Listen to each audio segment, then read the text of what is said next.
I pledge allegiance to the flag of the United States of America and to the republic for which it stands, one nation, under God, indivisible, with liberty and justice for all. Good evening and welcome everybody. Coach?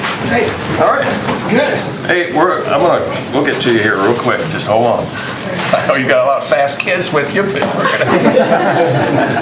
I need a motion to approve the agenda as presented.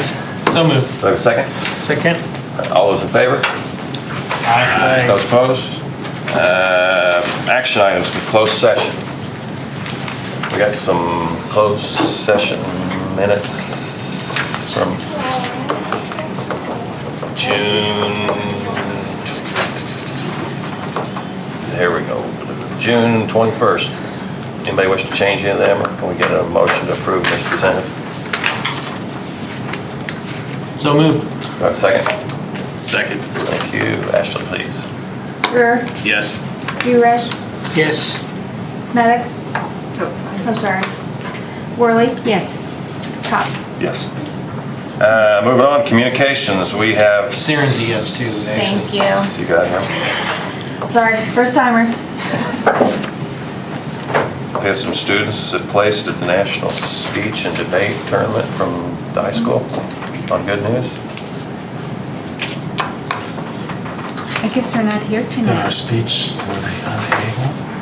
Yeah, they were. Well, we're gonna have to move that to next week then. That's good Or news. Next month. That sounds good. No, not only that, it'll No, be good. this is They'll be good able news, to not they were recognize them twice. But this is, as a matter of fact, they ranked higher than any of our students in previous years at the National Speech Championship. And so we want to make sure they're back here. And perhaps next month we'll have a larger audience as well, so that'll be good. And we'll certainly recognize them. Okay, very good.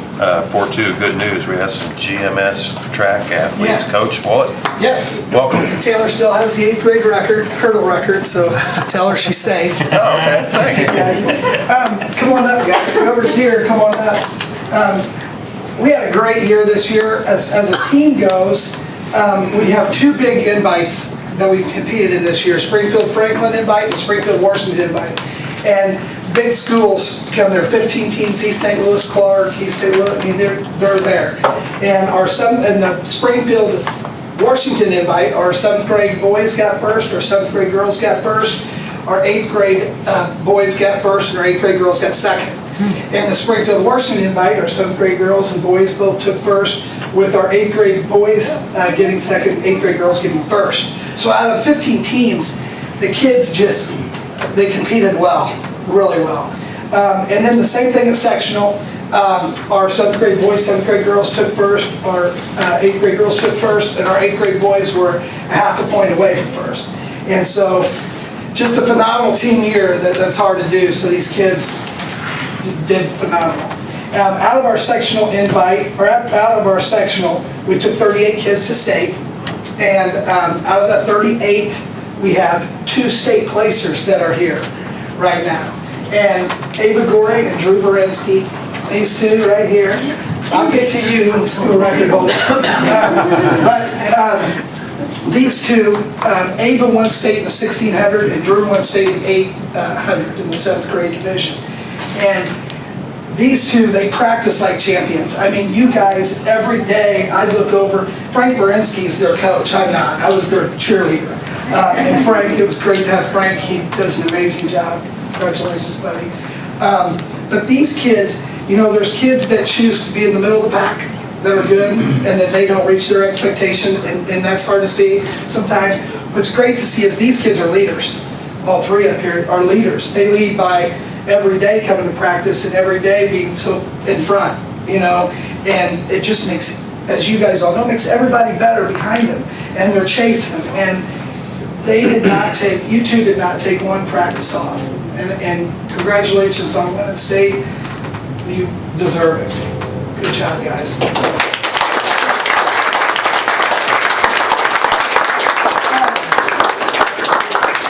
And it's the first time in Glenwood Middle School history that we have a state champion from the 7th grade girls 16 and the 7th grade boys 800. So that's a huge accomplishment in a good running school. So Jane Saunders here, he broke a school record in the 100, and so with 11.7, right?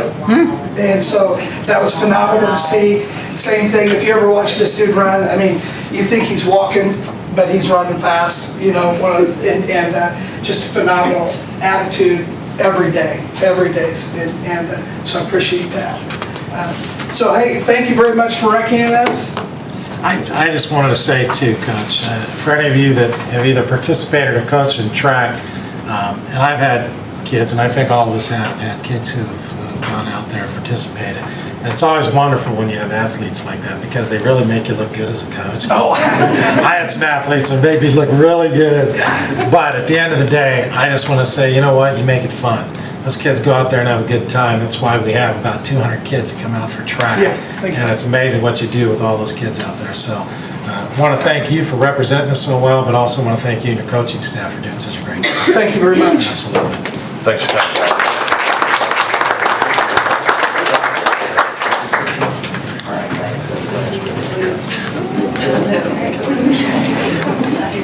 Job, Coach. Moving on, 4-3, Director of Athletics. We got a report, Dusty? We do. All right. And just to follow up what Dr. Wood said, I was going to say the same thing Dr. Wood said, but I think it speaks volumes to the kind of program Max runs, that we have over 200 kids out for track every year, and what a job he and his coaching staff are doing.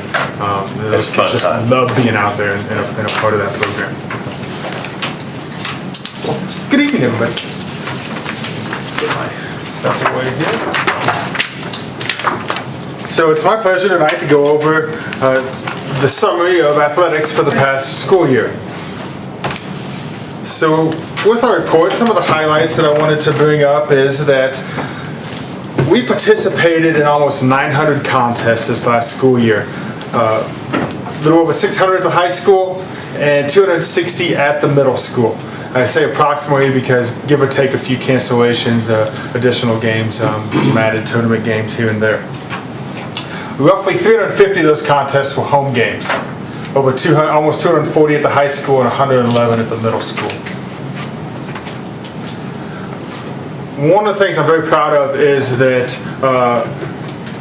with all of our postseason success and with our facilities and the type of school we have and the environment and our location, we often get the opportunity to host postseason tournaments. And it takes a team to put on these tournaments. And we hosted 11 postseason tournaments this year. We hosted 6 at the high school and we hosted 5 at the middle school. And I just got emails yesterday and today that we're going to be hosting regional baseball and regional softball at the middle school this fall, and most likely be hosting cross country at the middle school as well. And then as we go on throughout the fall and other seasons, we'll pick up more hosting responsibilities along the way. So I imagine that we will be somewhere in that same ballpark again this year as far as hosting responsibilities. Do you volunteer for those? Do they call and ask? A little bit of both. What we do is we go in and we let them know that we're available to host, and then some things we really want to host that we've hosted in the past that they cycle out and give to other schools. This good example is we've hosted wrestling a number of years, and this year they sent it to Jacksonville. And Jacksonville hosted a regional instead of us, even though we were willing and able to host ourselves. But they do try and share the wealth, so to speak, when it comes to that. So it is a good thing. It depends. It really depends. Both at the IESA level and at the IHSA level, they do take pretty good chunks from our gate receipts for those. We do make some money off of them, but we don't make huge amounts. I think a great way to look at it is Rochester doesn't make much money off the home football playoff games. Talking to the AD, they make a lot off concessions and some of those things, as do we. But as far as the gate receipts, so much of that goes to the IESA and IHSA that it's more than anything, we don't do it for the money. We do it because it's a good opportunity for our kids to have postseason games in our home fields. Yeah. Participation this year, I think we have strong participation numbers. 530 student athletes at the high school participated in sports. 441 students at the middle school participated in sports. We have a number of coaches as well. At the high school, we have 52 paid coaches, 20 volunteers. At the middle school, 27 paid coaches and 3 volunteers. And we're always encouraging volunteers. So anybody who wants to volunteer to coach, open arms. The high school, we have 22 varsity sports, 37 separate levels. Some sports we have freshman, sophomore varsity. Some sports we have just a fresh soft team and a varsity team. Some sports are more varsity. Our enrollment last year with the IHSA was 1381. Now what that means is we went from, they look at the prior year's enrollment on September 30th, and that's what they base that enrollment off of. So 1381 is the official IHSA enrollment. When you start looking at these numbers and these percentages, they're based off our number of kids we had in the building this year. We're not off that 1381. So that's slightly confusing because I think our numbers this year with those percentages are based off of like 1430. And looking going ahead for this year, our enrollment is 1404, I believe, off the top of my head. So that's going to put us in the same classes as we were this past year. We won't see any major shuffles. Football is the one that we don't know about until we get to the end of the football season. If we're fortunate enough to make the playoffs, those things are based on the number of teams that get in the playoffs. So we don't know whether we're 5A or 6A until towards the end of the season. We're kind of in that bubble area. Is that the only one that changes? Everything else has already been set in place. So we know all the other classifications.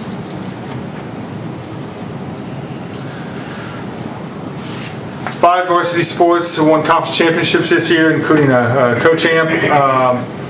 One of the things I'm proud about is that we placed first in the CSA All Activity Award competition again this year. And I got to be honest with you, it was really tight this year. Last year we won going away. U-High came into the conference this year, and in the fall they won five conference championships. Holy cow. New kid on the block, and they're going to steal this from us. But our kids responded, and by the time everything was all said and done, we did win the CSA. And Scholastic Bowl had a lot to do with that because that's included in those CSA standings, and they dominated the conference this year. So they gave us some much needed points. Number of regional championships, we had a playoff berth, number of sectional championships, and a number of teams that went on to state and earned points at state. And probably, we had tennis come in the fall and talk. And tennis was our highest state ranked team this year. They ended up getting second overall, but we had a number of teams placed this year in state. And it's in the full report that was also attached with this. But across the board, and I don't think you can look at any particular team or any particular season, but I think there's a nice steady mix of different types of sports, men's teams, women's teams. We're having success across the board, and I think that's one of the things I'm most proud of is the diversity of our success. And then we had multiple individuals qualify for state as well, as you saw with a couple of them tonight.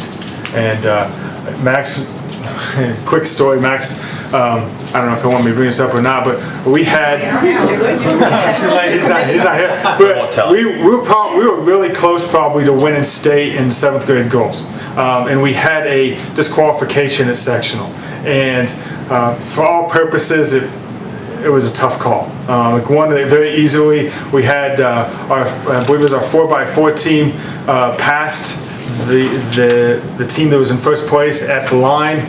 The official at the meet said we cut them off, DQ'd us. Both teams went in way under the qualifying time, and that team would have most likely, based on their time, placed very high at state, giving us enough points to probably bring home that trophy. But that's sports, and so we'll learn from that and move on. Some of the stats I wanted to go through with you, break down some of the participation numbers. Well, they didn't. Hold on a second. Let's see. Well, okay, let's do it this way. I lost my screen. No, just go down to PowerPoint now. Well, it's on my screen, it's up. That's strange. Where's Josh when you need him? Yeah, where is Josh? It's on your screen, but it's not on that. I swear I didn't do it. Sometimes there's a, We need the guy. Engines to go.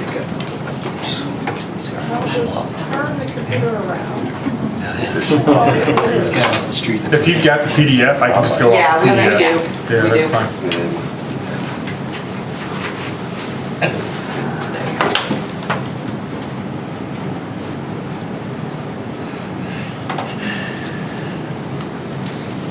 Sorry about that. There you go. So these are our participation numbers. It shows the 3-year average, then it shows our participation numbers for this year. We'll look at the high school numbers first. So the fall, believe it or not, this year's numbers were right on the 3-year average. In the winter, we had a slight increase in winter numbers. I think the biggest reason for that probably is we had such a small group of basketball players a year ago, and we had better numbers in boys basketball this year. And then spring, we're pretty consistent with what those 3-year averages are. Sorry, thanks. And then you look at the number of sports in which our athletes played. I know we all talk about the good old days when there were 3-sport athletes and everybody played 3 sports. That's just not the world of sports these days. And honestly, as we talk to our coaches, and our coaches are very, very committed to working with all our students and getting kids involved in multiple sports. But realistically, we're trying to get kids involved in 2 sports. I think 3 sports are great. We have a few kids that are involved in 3 sports, but as you can see, that's a very small percentage, just 4%. But we do have 29% of our student athletes that are involved in 2 sports, and I do think that's great. And then 2/3 of them are just those 1-sport athletes. Some of the things we're doing to try and work together as a coaching staff is we're working together with the PE department and some of the things we're doing in the weight room to make that a more all-inclusive weight room. Whereas before, I think the perception has been it's just this group's weight room. We're trying to do things where kids playing multiple sports feel comfortable going to the weight room, working out with kids on other teams, and following some more universal programs that build those kids towards multi-sport participation. Participation by grade. As you can see, freshman year are our highest participation numbers. We have some attrition as we go, which is common, but these are our numbers. We have 42% of our freshman class participating in athletics. By the time we get to seniors, 31% are participating in athletics. Obviously, we want to reduce that attrition as much as we can. We always want to see those numbers increase. To the money side of things, the gate receipts, and I think in the prior years the board report has shown a 3-year average. This year I put a 4-year average on there, and the reason I did that is because our football schedule, it makes things difficult to look at over a 3-year period of time, because every other year we have 5 home games instead of 4 home games, and in those years where we have 5 home games, like this year, we played SHG, Rochester, Springfield High all at home. And it seemed like every week the teams coming in and playing here were some of the better teams in our conference. So we had some really good crowds. In fact, SHG was one of our lower gates this year, believe it or not. And I remember, I think it was Jen had mentioned something, that the crowd didn't look as big that night, did it? And I don't know if part of that was because that was a televised game that night. That was the night where they come in and they do that live broadcast, and we don't have one of those at home this year. But as you look at those numbers... Do we need to do a blackout? Do a blackout? No. So our gate receipts for just those 5 games were almost $45,000. That does not include playoffs. These numbers do not include any of our postseason games. They do not include any of the tournaments that we host, and I'll explain that in a minute. But our numbers were strong this year. Next year, or this year we're going into, you're going to see those numbers dip down again because we have 4 home football games. Now, obviously, we want to have more than that when it gets to the playoffs, but as far as these numbers go, we're going to see those dip down again this year. Just out of curiosity, that's just gate, right? That's just gate, How do you yes. get to 45 cents? Because somebody lost a nickel, or, I mean, there's some change. I mean, are we honestly, charging 45 cents? no, honestly, it should be an even number, but I mean, just, It's average, so it's just an error. that's what's left after. career average. This is multiple games average, so. Interest, no, that's a good Just question, curious. yeah. But Shouldn't be an even. somebody pays with change, and then there was a Yeah. miscount. That's, Okay. Dusty, where does the money from the gate go? that goes to the district. That goes straight to the district office, and Charlotte uses that as part of her budget. Yeah, and we have, In the general education fund, or where does that she go? she builds our budget, and then I have certain district lines that I use to pay for things such as equipment, paying officials, paying. So ultimately, the money goes back. Yeah. I mean, it's not like the gate receipts are used to help buy English books. No. Okay, it goes back to Athletics. athletics, okay. So that's my next question. Sure. You are talking, Oh, go ahead. you are talking about the income, or you have slides how much we spend?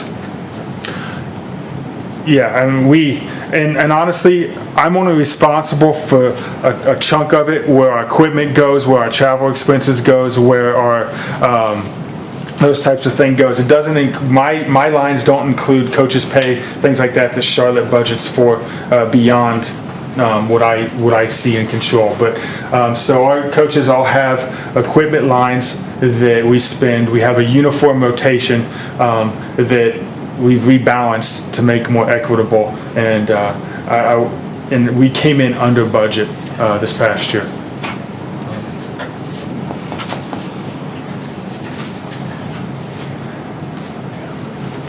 Our season ticket sales, a little below our 3-year average, but they did go up from last year. So last year we hit kind of a low point in our season ticket sales, and this year I think we got the message out there a little bit earlier. We had some stuff at Meet the Titans, and I think we were able to increase those sales. Charlotte and I looked at ways to possibly do some online season ticket sales. What we found so far is, with the numbers, we're not sure it's worth paying the extra percentage you would have to give towards doing the online sales. So as of right now, we're still sticking with the good old-fashioned paper and receiving checks. Before we go to the middle school, I do want to explain our activity account because I think it's important that you understand that. We do have activity accounts as well as our district accounts. So our coaches run camps in the summer. Our coaches hold tournaments throughout the year. And these activity accounts are accounts that, as they raise money, our fundraising goes into these accounts. Every team has their own identified activity account that the money they bring in goes into those accounts. And then we have a general activity account that I can use on necessities for the teams. But that money is to be spent for the kids. When we do our fundraiser in the spring, we sell those discount cards, and that's the only real fundraiser where we go out and have the kids go out and sell anything. What we do is we track every single kid that is selling those cards, and we put their names into a spreadsheet. We put the number of sports they're participating in, their specific sports they're participating in, and then whatever money they raise on that fundraiser, we divide up equally among the sports they participate in and send that money to those sports. So Jane's student doesn't raise money that goes into another kid's sport. They're raising money that goes directly back towards those kids, so they're benefiting from that fundraising. Okay. And actually, I'd also like to say there was last month's board minutes indicated a question about activity accounts, and at the most recent finance committee meeting, Dusty, the board does not approve activity reports. So, and Charlotte just advised us of this, so in the future then, it's really FYI, it doesn't take a vote Right. from the board per se, so Right. it wouldn't go under the consent agenda items, but it speaks to the point that everyone is taking a greater interest in activity accounts and reports. I mean, there's big money that's involved, so. And and Charlotte does a great job with that, and she's put in so many fail safes to make sure those dollars are spent correctly. Okay, And she yeah. does an internal audit, and I'm gonna brag on Molly was my financial secretary, and then Emily has taken over, and they do a great job. And we passed our internal audit with flying colors. So I'm very proud of the work that they do because they track everything and we Yeah, follow because you everything. have a ton of money. We do. And looking at, I pulled that report, I know it's not part of this report, but I looked at July 1st, 2017 and July 1st, 2018, and we've increased our money in our accounts substantially over that time. Maybe just because I'm kind of tight with the money, but we are being fiscally responsible. Well, those are high kudos for you because Charlotte's pretty Thanks. pretty astute. Yes, she is. catching She's any sharp. deficiencies. Yeah, and rightfully so. So she's doing a good Great. job. Dusty, you mentioned camps, so I'll go off on a tangent here. Okay. What's the direction? Are those fundraisers? Are those teaching events for future athletes? And I'm just curious more than anything because I've known kids that have gone to some and they won't go the next year because they didn't think it was worthwhile necessarily. I'll point out one this year. My son went to Mr. Gibson, I think it was, basketball. He said it was very worth his time. Yeah. So I think wondered if there was there's a lot. expectation. There's a lot to it. I think part of it is connecting with the kids in the community.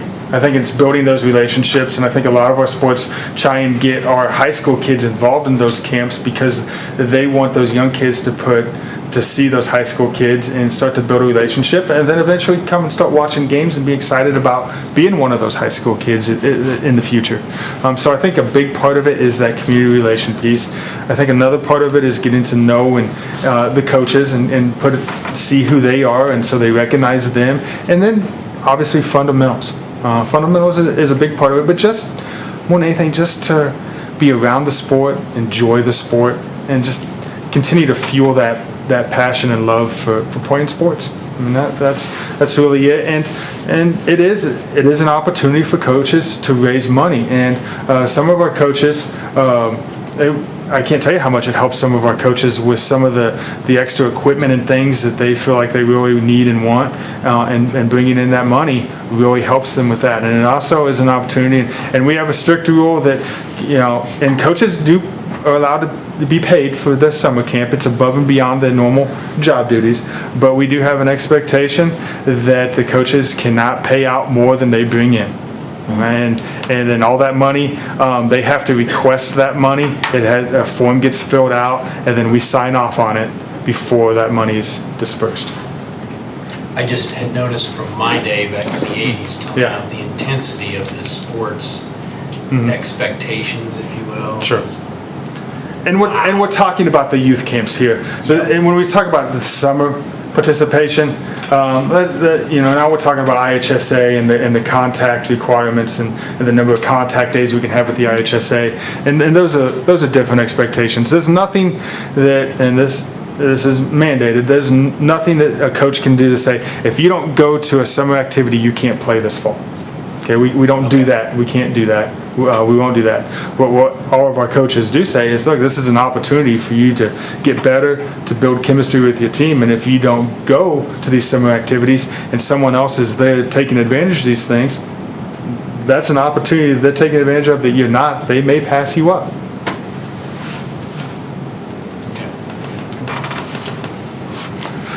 At the middle school, our enrollment numbers, the IESA enrollment's 743. That's based on GMS. We do include the 6th graders, and this year we were able to include the 5th graders for wrestling. I didn't throw the 5th grade numbers in there because it really skewed things.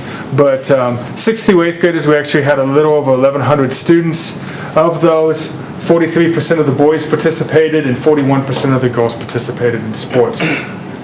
Again, Our middle school did outstanding this year. Baseball, undefeated state champs, and that was fantastic. We had our individual state champs up here, but we had a number of individuals and teams that did really well this year. Our participation numbers, fall was down just slightly. Winter was up a little bit. That 170 does include those 7 fifth graders. And then spring was right about the same. What's funny about spring, that's one sport. That's boys and girls track. Okay, so bless Max and his team for being able just to manage those numbers, and they do a really good job with that. What I like about those numbers is it really indicates that everyone can participate, correct? Yeah, it really does. And I think, and one of the things, and I'll bring Coach Clem as an example. Coach Clem coaches girls basketball at the middle school, and it's unusual at the middle school some of the way the seasons align, because especially for some of the girls, they could play softball. They could go right into basketball because softball gets done so early. They can play basketball, then they can go into volleyball, then they can go into track. So they can really hit 4 sports. And you'll see that in the next slide. We have a few kids that play 4 sports. But Coach Clem, with his open gyms and his practices being a year, he really structures those times in a way that gives those kids that are still finishing up softball, or even those kids participating in cross country, an opportunity to come be around practice, and have an opportunity to still participate. And he's not the only coach that does that. I mean, and the fact that he works with Coach McDevitt and Coach Staley and those guys on coordinating that, it's a team effort, and they do a great job with that. We have, again, about 2/3 of our kids play 1 sport, almost 30% of our kids play 2 sports, 5% play 3 sports, and there's 1% that do play 4 sports. We're not going to have 4 sport athletes at the high school. It'd be unusual if we would. Technically, it could happen. We got a kid right now that's playing soccer who also wants to kick for the football team. So in theory, we could have a 4 sport athlete, but it would be unlikely. This number, because 6th grade can't play all the sports yet. Boys and girls basketball is part of the YBA. They're not part of our school, so they don't count into these numbers. So you look at 31%, there are kids doing a lot of things in our community playing sports, whether it be basketball, soccer, some of those things that just don't reflect that we have a lot more kids participating than 31%. But in the sports that we offer, cross country, wrestling, volleyball, and track, 31% of the 6th graders take advantage of those opportunities. 48% of 7th graders and 38% of 8th graders participate. And I think that 7th grade number is pretty good. I'd like to see that 8th grade number go up. And then here are our gate receipts for this year. Gate receipts went up quite a bit. Now these do include our postseason stuff on these numbers. The way they were pulled from the financial secretary, everything was included in that. So this shows that the total gate receipts, including regionals, including our round robin tournament, and our wrestling invite. But they did include those in the past as well. So rather than pull them out, I wanted to show you apples to apples. So because they were included in the past reports, I went ahead and included them in this report. So we hosted more things this year. Project, and then finally I wanted to end with some updates on some projects. Daktronics is actually, just talked to Mr. Dobbs, they are going to be on site tomorrow getting started, but there's still 4 go-ahead for being done before the first football game. So moving right along with that project, they had to do a lot of things off-site to prepare to be here on site. So is the equipment actually here? Not yet. No, okay. No, but they'll have to prep the site. And Okay. I think it's supposed to be on site, I think the end of next week, Okay. provided everything goes on. And we talked about doing a white scaffolding to match some of the white architecture, but after looking at all the logos and stuff that were going up there from the different companies and everything, the black scaffolding that were in the pictures you guys had looked better, and it matched the fence line, so we stayed with the black. Wanted to also update you on the logo, the branding. Unfortunately, I was on vacation at the last meeting, so again, I apologize for not being here. But we have a meeting scheduled for Monday, and that meeting Monday, the whole intent of that meeting is to get the remaining members of the committee back together. We've had some kids graduate, a coach who's moved on to another school, another coach who's no longer interested in participating in the committee. And really, essentially, what we're going to do with that is just talk about expanding and growing the committee and adding more diversity, getting more kids involved, getting more voices on that committee. And then once we have those voices, we'll sit back down and we'll talk about next steps and how do we continue to move forward, because we still have the same goal. The same goal is to create that unique and unifying brand image that we can use across all programs in the district, the arts, academics, and athletically. Well, I'm really glad to have an understanding of this in the sense that the scoreboard can be used by the first football game while the logo and the fundraising continues on, right? So we are, yes, and so we're putting this logo on the scoreboard because just leaving it blank, we didn't want to do that. Okay, So good. we're using this. Okay. The only thing that, we're using this, but there's no GT on the top of it. We're just, it's like Okay. Dr. Wood, and we're just putting the Glenwood with the T. Oh, okay, good. We're going to be the Glenwood Titans. Yeah. So there's got Okay. to be something to put up there. Yeah. Okay. I just thought it was going to be blank, but obviously that's a much better solution. Yeah. Well, talking with Dak Chonics, leaving it blank and doing something a few months from now would have been an extra cost that we didn't want to incur. Okay. Dusty, have we gotten any more sponsorships on the scoreboard at all? Anything new there? No, Nothing some feelers additional. out, but no new sponsorships at this time. I'm really excited that if it comes up, and once it's up there and in lights and people see it, that I think we'll get a few more. So one of the things up there will be your phone number and who to call when they want to sponsor stuff, right? My office number, yes.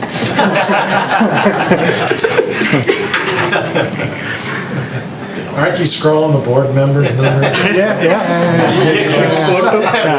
I did mention we're going to be seeking a board member to be a part of this committee, didn't I? Okay, so selecting additional ways to involve student, staff, and community. I think that's really important because maybe community members don't want to be part of a formal committee, Dusty, but maybe they'd like to email you and, so. Yeah, people don't have a problem emailing me. Okay, well, I'm sure that's true, but in any event, Chatham Central is your website, right? What's that? Chatham Central is your. so that's good. I think that's great. Yeah. Like I said, what we want to do is ultimately we want something that can represent us all, and we want something that we do the right way. So if it takes longer than what we originally anticipated, we want to do it the right way, not the fast way. So we'll take the time we need to get it done right. Very good. Any other comments, questions? How do you review coaches? How do you decide? What's the process there? Process? I have no, Okay. other than we just talked about reviewing teachers, and it's fresh on our mind. So we go through, we have meetings before the season starts, we talk about our goals, we talk, they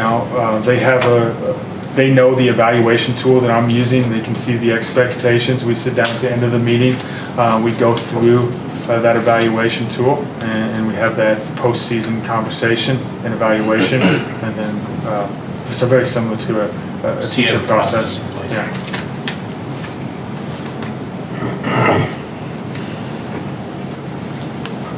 Thank you. Dusty, Thank you. appreciate it. And that is not an action item, it's for information only. Moving on to 4.4, this is an opportunity for citizens to address the school board on an agenda item. They have anything they want to bring to the board that's on the agenda? They have 5 minutes to stand up there and give us their name and talk. Nothing, nobody? Going once, going twice? Thank you. Moving on, consent agenda items 5.1 to 5.9. Anybody wish to pull any of that? Yeah, I'd like to pull 5.6. Treasurer financial report? Any others? All right, then I need a motion to approve 5.1 to 5.5, 5.7 to 5.9 as presented. Do I have a motion? So moved. Do I have a second? Second. Thank you. Ashley? Jirash, Yes. Siren, Yes. Worley, Yes. Cup, Yes. Brewer. Yes.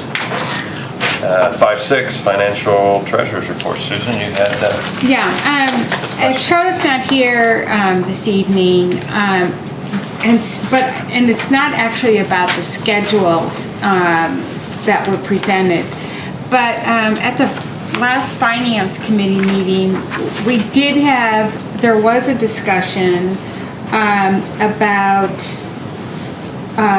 use of if the 1% sales increase passes, how is the district thinking about disseminating this information to the community?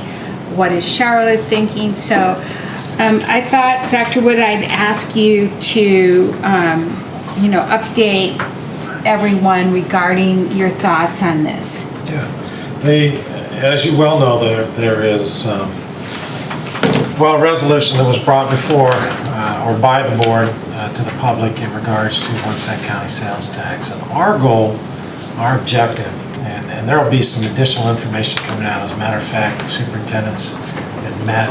We talked about just simply disseminating information, facts about what it entails and what it's about.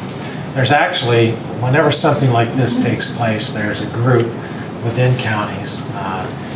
We as administrators or you as educators, you're not out there to either say yay or nay. It's a matter of being very vanilla on the subject because it comes up for a vote, and it will come up for a vote in November. The great thing about that is it gives the population, the public, an opportunity to become educated about what this entails. And so this grassroots organization or group of members within the different communities will help share that information. And so it's kind of like, you can, whether you're for or against, there is a responsibility that we bear to make sure that we're not trying to either say no or say yes to any of those things. Our plan, though, is to make sure we have and we're going to share this with the community as to what that would look like. As Ann Noble had shared during her presentation, it's approximately, we would realize approximately if something like that were to come to fruition, that could mean somewhere in the neighborhood of $3.2 million. The importance behind that is, and I think we have an obligation and responsibility to our communities to say what is that going to look like if you were to utilize dollars, if that were to come to fruition. I think we talked about the dollars can go towards infrastructure. The best way to remember that is mortars and bricks and facilities. There's also, you can certainly abate taxes is one of those areas that you can do. You can also pay down, as Ann had shared, bond debt. And so that all has an impact on our school community, all school communities within Sangamon. So there's going to be some additional information, I'm sure, that will be coming out. And we want to provide some guidance to school employees to make sure that no one's in violation of providing any false information. And so there will be some data that we'll be providing the board, and we'll be providing our employees to make sure that we stay within the bounds and expectations of pursuing this. As you know, there are 52 counties within the state that have done this, and I know that the groups that will be working together will model much of what they do around that. So right now, it's, things are moving along, but it's actually an outside group that is pursuing that. So, okay, so I have a couple questions.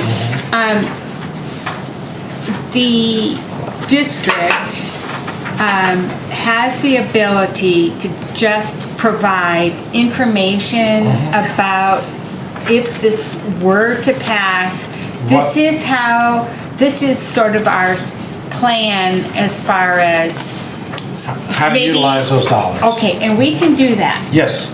Okay, and so, We have a responsibility to do that. That's how I think, for feel, too. example, Springfield, for example, which has the largest voting population of somewhere in the neighborhood of 54%, I think they had laid out a plan of approximately $260 million worth of dedicated dollars to, if that were to come to fruition. So we're not in that kind of boat, but nevertheless, we do have needs in areas that we would spend those dollars wisely if that were to come to fruition, yes. And we will have a plan as to where exactly those dollars would go. because I am aware that 186 has a, they did hire an outside consultant, and so, but their needs are tremendous. But the other thing that they did as part of this process is they did hold public forums, so community members, you know, could express their interests or, you know, concerns or whatever. So are you planning to hold any sort of, There will be. what sort of opportunities are you going to There will be, permit? well, it's collectively. As a matter of fact, that's what we were discussing, is what is that going to look like? And that it's a unified effort by all of those within Sangamon County. And so those plans are being developed so that there's a fairly similar message. Although it might look a little bit different, it's important that we're all working together. And one isn't ahead of the other one Okay. in terms of getting information out too soon or not soon enough. Okay. So we don't want to put anyone at a disadvantage. Okay, so it's very much coordinated. Very much. It's a Among- collaborative effort. Okay, so that's really, No, it has to be. You know, yeah. because we even have districts within Sangamon County that are also part of other counties that might only have 7 students that reside because of a few houses that might be within Sangamon County, but the other ones might be in another county. So even those districts bear some ownership in all of this because they want to educate their communities as well, because they are beneficiaries as well, albeit a small percentage, they're still beneficiaries. Okay, so there's sort of this committee that you're part of, you're working in Well, coordinated fashion. Yeah, I'm not part of the committee. There are. No, I mean part of the superintendent's Yes, the superintendent, strategy. our discussions are about making sure that we have those meetings, that we're able to push out accurate and factual information, and able to share what that would look like when if that were to pass and we were to receive those dollars. Okay, great, thank you. Can I just bore everyone with the backstory on that tax thing? I get antsy when people start talking about taxes. So maybe everyone already knows this, but the vote we took last month was not to tax anyone. It was simply to okay it going on the ballot in November for the public to choose. And even if this board had voted no on that, the threshold had already been met in Sangamon County in which it was going to be on the ballot. Yes, Springfield Sorry. and Williamsville pushed that over. Matter of fact, Springfield themselves could have pretty much pushed, I think they're at 54%. Both Williamsville added in there, pushed way over the mark. And so you are absolutely correct. And I think that's good to clarify, because sometimes people think that it's a school district when it's really not. Quite frankly, it's giving the public an opportunity to vote on something like that. Any other comments or questions about the treasurer's financial report? If not, I need a motion to approve as presented. I'll make that Do I motion. have a second? Second? All right, Ashley, please. Siren, Yes. Corley, Yes. Brewer, Yes. Dewey Rush, Yes. Cox. Yes. Moving on to personnel consent items, we got 6-1 to 646. Is that right? Slew of them this time. Yes. Yeah, do anybody want to pull any of them?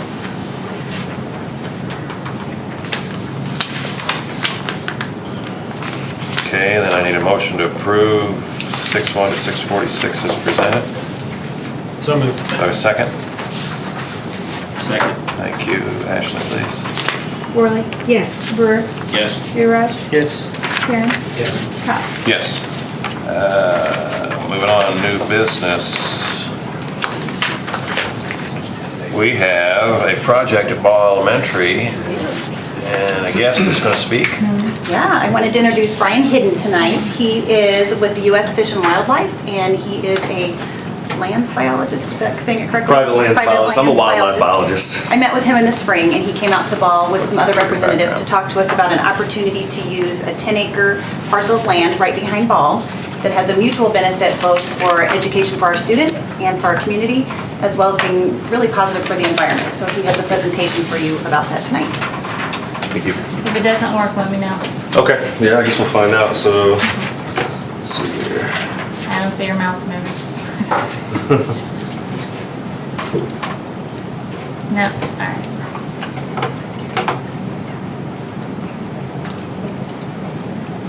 There we go. Oh, nice. So 10 years ago, somebody told me I'd be giving presentations with flowers and butterflies all over them. I just said they were lying. But this is what I do. Typically, the people that I talk to are the scientific community. We talk about statistical analysis and results of the science that we do. So this was it was interesting putting this talk together. But really, my goal is to inform you guys about what a prairie is, why we're trying to do it, and what that would include if we decide to go forward with it. So again, my name's Brian Hidden. I'm a wildlife biologist. Specifically, I work on private lands for the U.S. Fish and Wildlife Service. Here in Illinois, we have basically 3 habitat types: prairies, wetlands, and forests and savannas. For you guys, I'm really looking at doing a prairie. It's probably the best for a educational component. The 2 things that I do, my 2 main job duties are providing, 1, technical assistance. So that's going out in the field and talking to private landowners or land holders and basically telling them how to do habitat restoration, how to manage the land for wildlife. And then the second part is probably the most important part. I give people money to do habitat restoration. So I tell them how to do the restoration, I come up with a management plan, and then I give them money to make sure that restoration gets done. And that's kind of what I'm trying to do here. A big part of that financial assistance will come from me, but then another part of it is gathering partners, other folks that are interested in doing habitat conservation, and getting them to either help out with making it happen, or also getting leveraging funds from those folks too. And I'll get into this a little bit later, but there's a lot of people that are excited about this project, and if you guys give us the go-ahead, we've definitely got the resources to make it turn out really good. So one big thing that I've noticed since I've been a wildlife biologist is a lot of folks don't know what a prairie is. Some people think it's just a bunch of grasses. Some folks think it's wildflowers with bison and all kinds of big animals running around. Not really. Generally here in Illinois, it's just a mixture of wildflowers and native grasses. The reason I put this picture up, this is a restoration we did about 5 years ago. It turned out perfectly, but what I wanted to show is that you can easily walk through it. Children won't get lost in it, and it's beautiful. They're really pretty. So, Is that a hat? Is that part of the prairie? Somebody laying down there? yeah, no, that's a hat. That's a hat. We did not discover any bodies in this prairie. Yeah, so actually, I used this picture. I did a talk a couple months ago for the 4th grade class. For a couple of 4th grade classes, and I put the hat there, and I think there's 18 different species of wildflowers in bloom right here, and so there's probably 60 to 70 species just in this picture, but there was almost 20 of them just in bloom, and then some grasses and stuff. So anyways, they're really pretty, they're fun to explore, and kids definitely enjoy them.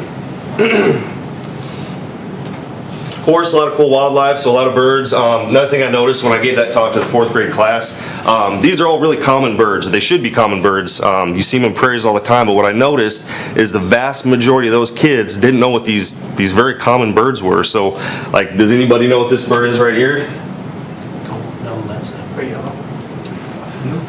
That's an eastern meadowlark. Yeah, that- They used to be very, very abundant in Illinois. When I grew up in Staunton, Illinois, we'd see them by the hundreds. Now you rarely see them anymore. There's no habitat left. So anyways, I just point this out. These should be common birds. Years ago in Illinois, the Prairie State, these birds were everywhere. They're not here anymore. And so that's kind of, part of what I do is trying to get them back. And of course, the pollinators, nowadays there's a lot of talk about the rusty patch bumblebee. In about a year, we're going to determine whether or not the monarch butterfly is going to go on the endangered species list. They're going extinct. So it's really important to us to, get these prairies back on the habitat, or back on the landscape, because if we don't, we're going to lose all these really cool, once common species. And finally, the last thing I think it's important to talk about is the health of the prairie. Prairies need fire. That's one thing, you cannot have a prairie without having fire. So historically, Illinois, the Prairie State, we had fires that would run through the state once every couple years, and it keeps prairies basically.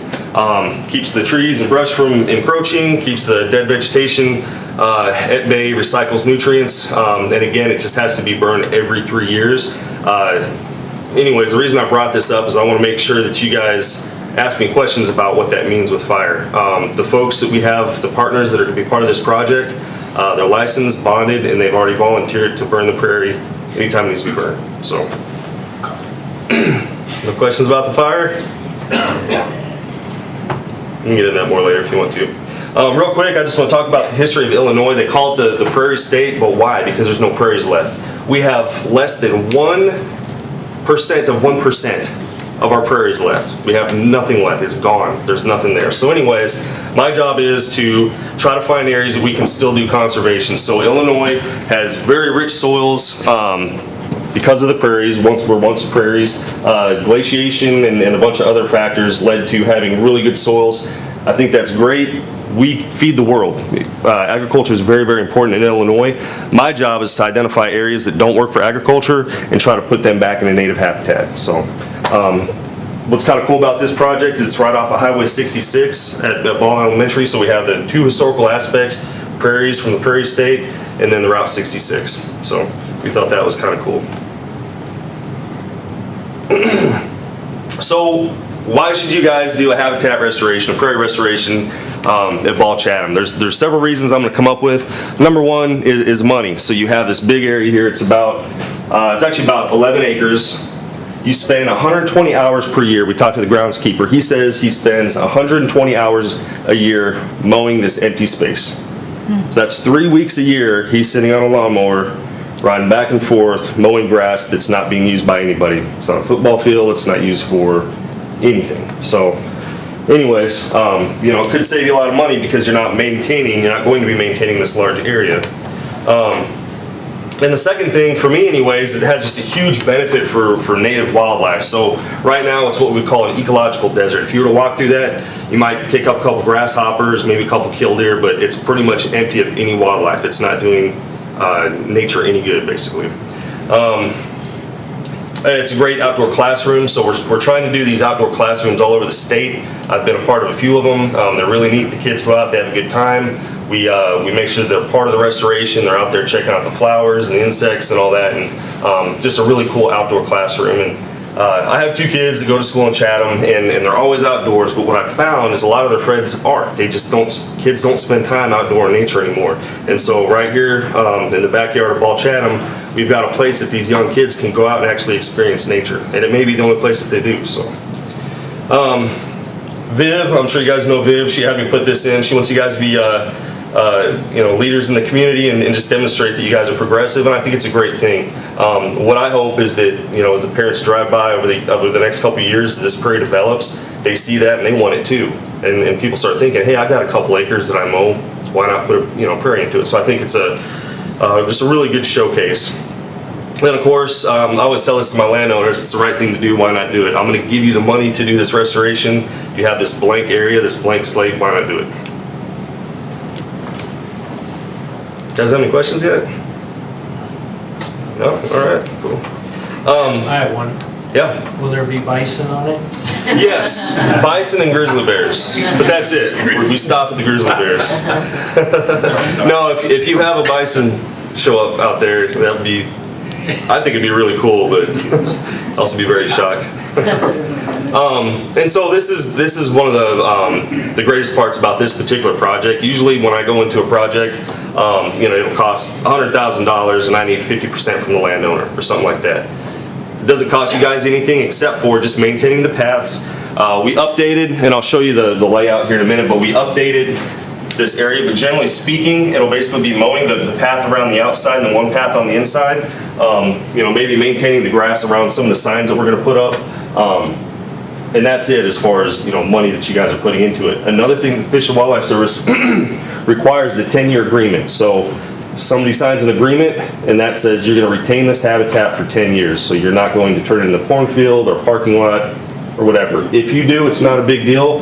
We prorate it. So, a good example that I give is if I give you $1,000 to do this project and 5 years from now you turn it into a parking lot, you owe me $500. So we prorate it. So not a big deal. It happens all the time. Very understandable. So on that, you just enjoy, and then you let the partners take over. We've got a lot of folks interested in this. Like I said, this is about half of them. We have other folks that are starting to come on, some private entities that want to, give money or just sweat equity, go out and actually get this project done. So we have a lot of folks wanting to do this project. Student involvement. Really important, especially since it's on a school ground. We've got some folks working with Pheasants Forever. In particular, one of the biologists, her only job is to essentially do projects with schools in education. And they've really got it fine-tuned well so kids can go out and do site preparation, maintenance. Seed collection is a really fun one. So in the fall is when you can go out and collect all the seeds from these wildflowers. You can either donate them to somebody else or put them back out there, and really it's just a great learning environment, and seeing the kids out there, tromping around, catching butterflies and playing in the dirt and stuff it's just an awesome thing. So definitely important for the children. So here's the map that we finally came up with. We had a meeting and we thought this would be the best, getting everybody together. We wanted to make sure everybody was happy. So we have some folks that are going to build a pavilion and put in a rock garden right here in the center. And so the school's right here. We're going to plant some shrubs. We have people donating a bunch of native shrubs. We're thinking about doing that in a couple years, over the period of a couple years. There's a wetland area out here I didn't know about. Did you guys know there's a wetland out there? Yeah. So apparently duck season and everything, I had no idea. So anyways, we're thinking about doing a shallow wetland, typically 2 to 10 inches deep at the max, so really shallow. They dry out over the summertime, so they're not going to have mosquitoes or anything like that in them. But anyways, as far as the timeline and the maintenance plan, the first thing we have to do is go in with herbicide and kill all the grass that's out there. It's a cool season, non-native grass, fescue, and so usually we can do that with 2 herbicide applications, one in probably September, then another one in November. Then we burn it off. Like I said, the folks that we have that have volunteered to burn are licensed and bonded. So we'll do that probably over Christmas break. We like to do our burns right in the middle of winter. Burn that off where it's bare soil. Broadcast the seed out there, and then maybe the first year mow it once or twice to keep the weeds down, and then that's it. It just pretty much takes care of itself. So, any questions about the general layout? Another thing we found is that these prairies take a few years to develop and actually look like prairies. The first year, 2 years, really, they kind of look like a weed patch. So Pheasants Forever has designed these signs that we're going to put around the perimeter so when people drive by, it's going to say prairie under construction. So people look at it and they say, okay, it's not just a weed patch. Ball-Chatham hasn't just decided to quit mowing. They know that it's going to turn into something really good. So.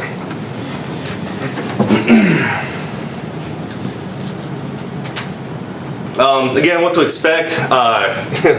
The terrible is, I guess the best word I could use in public. But the first 2 years, it just does not look good because these native plants, usually they start growing the first year. They put all their energy into root development, and so you don't see much. You'll have a few black-eyed Susan, some partridge peas, stuff like that. But for the most part, it just looks like a weed patch. This is a site I visited 2 weeks ago, and the lady told me that it was a complete failure. And within 2 or 3 seconds, I found this partridge pea. It's a really important plant for upland birds and pollinating insects. So it's there. It just takes a while to develop. The third year, it starts to look good. You start to see some really cool species that take 2 years to germinate. Usually by year 4 and 5, you're going to be looking at, after the first burn, you're going to be looking at this. This is what a prairie looks like. This is the ultimate goal right here. So, yeah, expect 4 to 5 years to be getting that.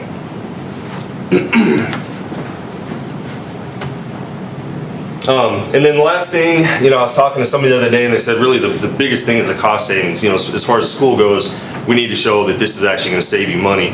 And so, like I said, we talked to the groundskeeper.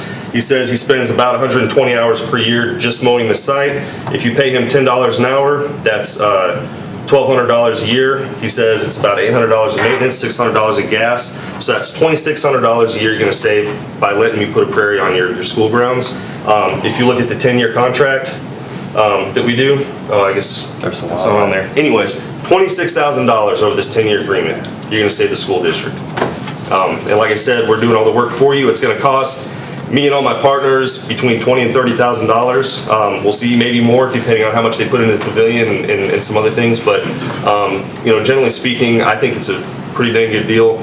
You guys aren't paying anything. You're going to save $26,000 over the 10-year period, and the kids are going to benefit from it, and so are wildlife. So, anyways. With that, that's my spiel. That's the first time I've ever given a talk to a school board, so I hope I kind of got it where it needed to be. Of course, no grizzly bears, but, so anyways, a lot of times I work with folks that don't spend a lot of time outdoors, and they when they think of prairies or pollinating insects, they think of bees and wasps, or wildlife. They think of, rabid coyotes and raccoons and stuff like that. So anyways, any of those concerns you guys can ask me. I work with folks with this kind of stuff all the time, so shoot. Okay, I have a quick question. Actually, it's also, it encompasses all the elementary school principals, but when is the development of the prairie outside actually a viable classroom learning experience? Yeah, so I mean, are you saying at the end of year 1 it could be, at the end of year 2, or really realistically at the end of year 3? no, I'd say at the beginning of year 1. So typically what we do with these schoolyard plantings is we'll go out over Christmas break and put the thousands of dollars of seeds down, and then we'll spend a couple $100s buying plugs and making seed balls and stuff, so the kids, when they come back late spring, we can have them go out and plant the stuff and feel like they're part of that restoration. It's only a drop in the bucket compared to what we're doing in terms of a restoration, but the kids are out there, they're learning about, I'm always there and I talk about ecology, why we're doing this stuff, what's the difference between a native and a non-native, all those things. So education starts right off the bat. Okay. When they come back that next school year, that next fall, they can see all the milkweeds, all the cool stuff they planted is already growing. There's going to be monarchs out there. We're going to have partridge pea. There's going to be stuff to look at that first year. It's not going to look beautiful like this, Right. but there's going to be a component to it that they can learn about. And it's pretty fun. The education days we have when we establish a prairie, we have somebody come out on a tractor with a no-till drill, and kids get to watch and pull the tractor back and forth. We don't put seed in it because the seeding's already been done, but the kids don't know that. They're just seeing what it is to do a restoration.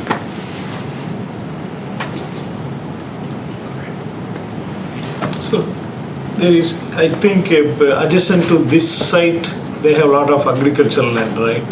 A lot of what? Agricultural land. Mm-hmm. So if suppose they use the pesticides or herbicides, what will happen after the rain? It can bring a lot of pesticides, and all these things can come and dump into this site. So do you think even if you do this project, it will be able to do that within 4 to 5 years? Yeah, we hope so. So the flower is going to develop, the plant's going to develop no matter what. If you have somebody that's applying a pesticide and they don't do it right and there's drift, there's always a chance that it could kill off a lot of those insects. We hope that doesn't happen. I work in Illinois. It's hard you don't go far without hitting a cornfield. All my restoration sites, and we do big ones, are surrounded by cornfield. Yeah, and I know that some of these insects are dying because there's drift. What we hope is that there's not that much. Typically, when I go out to look at my sites, there's monarch butterflies everywhere.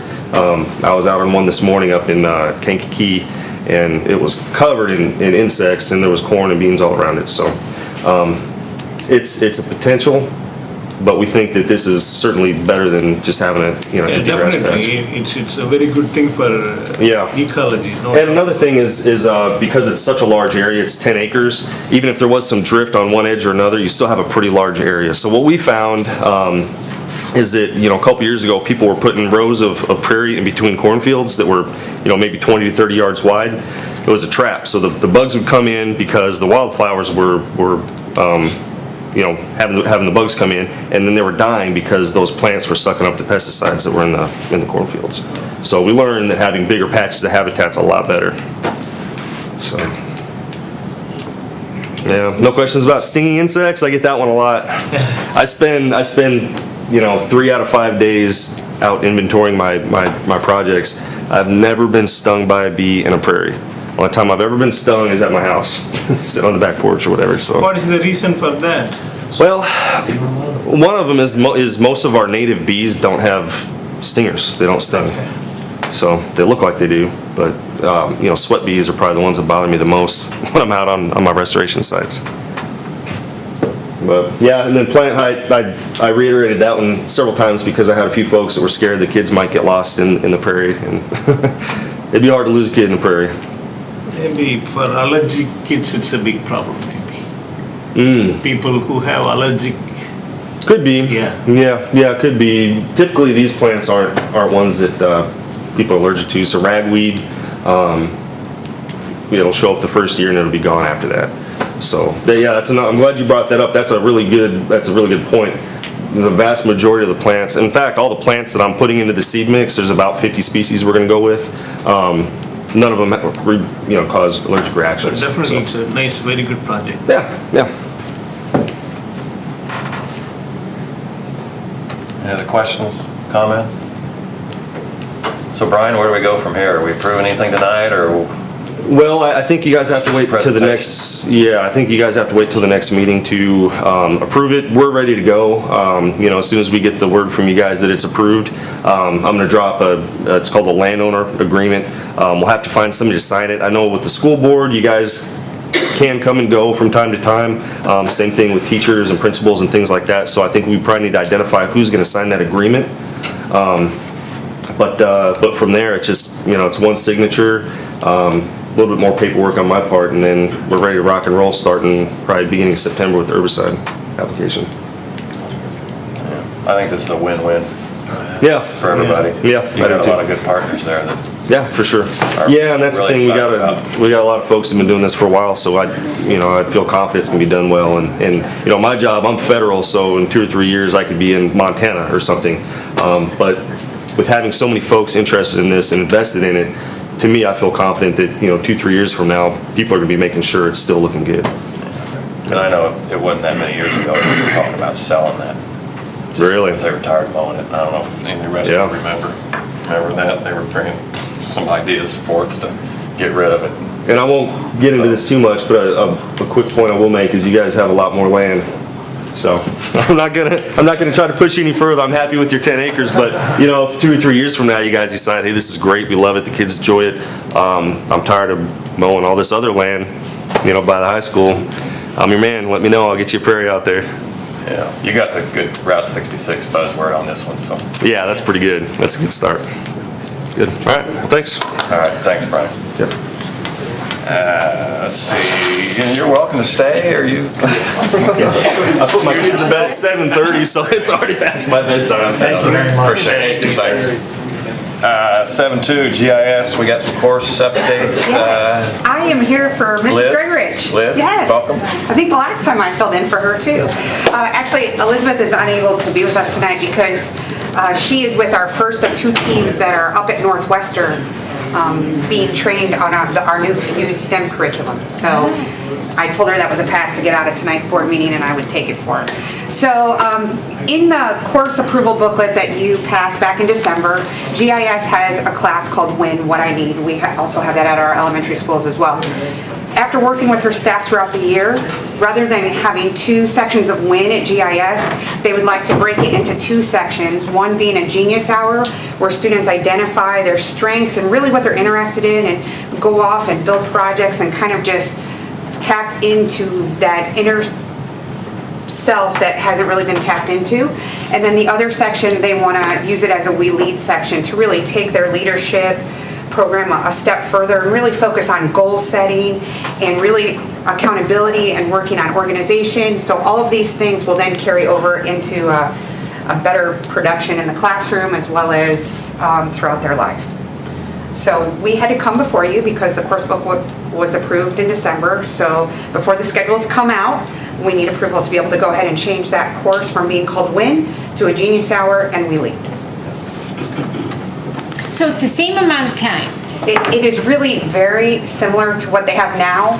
They're just calling it 2 different names. So we want to be extremely transparent and really explain what is going to take place in those 2 sections, rather than people saying, what is WIN, what happened? I thought that's what you approved in December, so that's what we're changing it to now.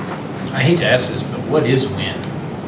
What I need. So it's a section where we work with all students on exactly what they need. Some it could be organization, some it could be social emotional, some it could need more help in reading, some it could be in math.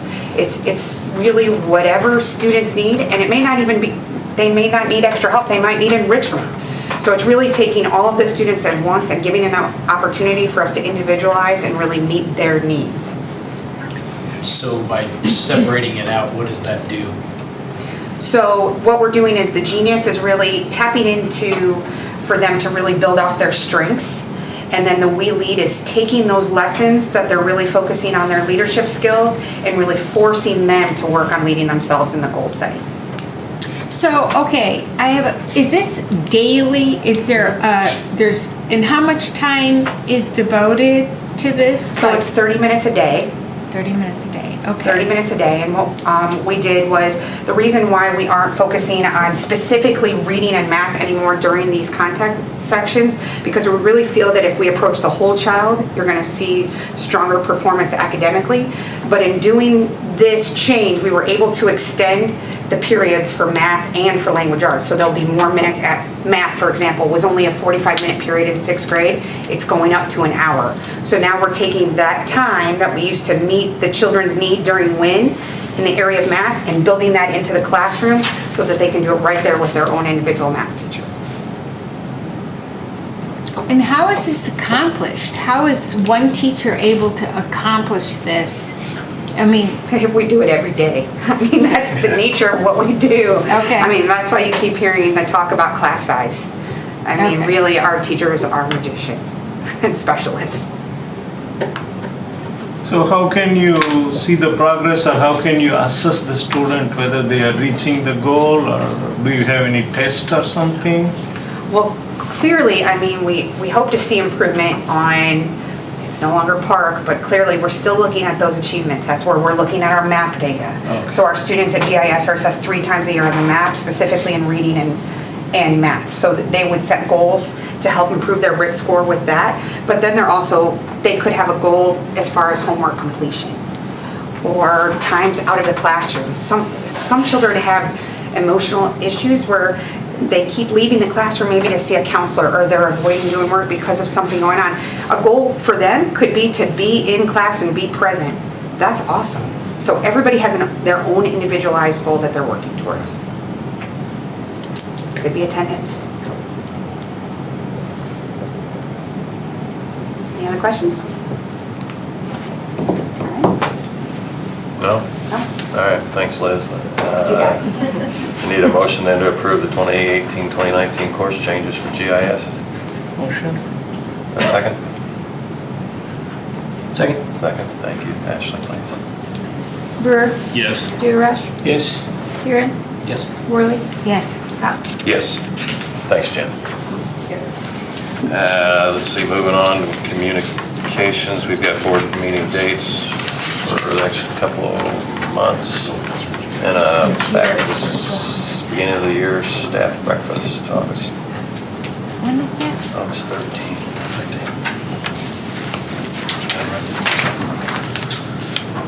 information only, just take note if you have any questions. Triple I coming up November. 16th through the 18th. All right, at this point, opportunity for citizens to address the school board on anything. Doesn't matter whether it's on the agenda or not. Want to bring something forward, now's your time. Nobody? All good? Ready to get out of here? I need a motion to adjourn then. So moved. Do I have a second? Second. All those in favor? Those opposed? Good night, everybody. Enjoy the rest of your summer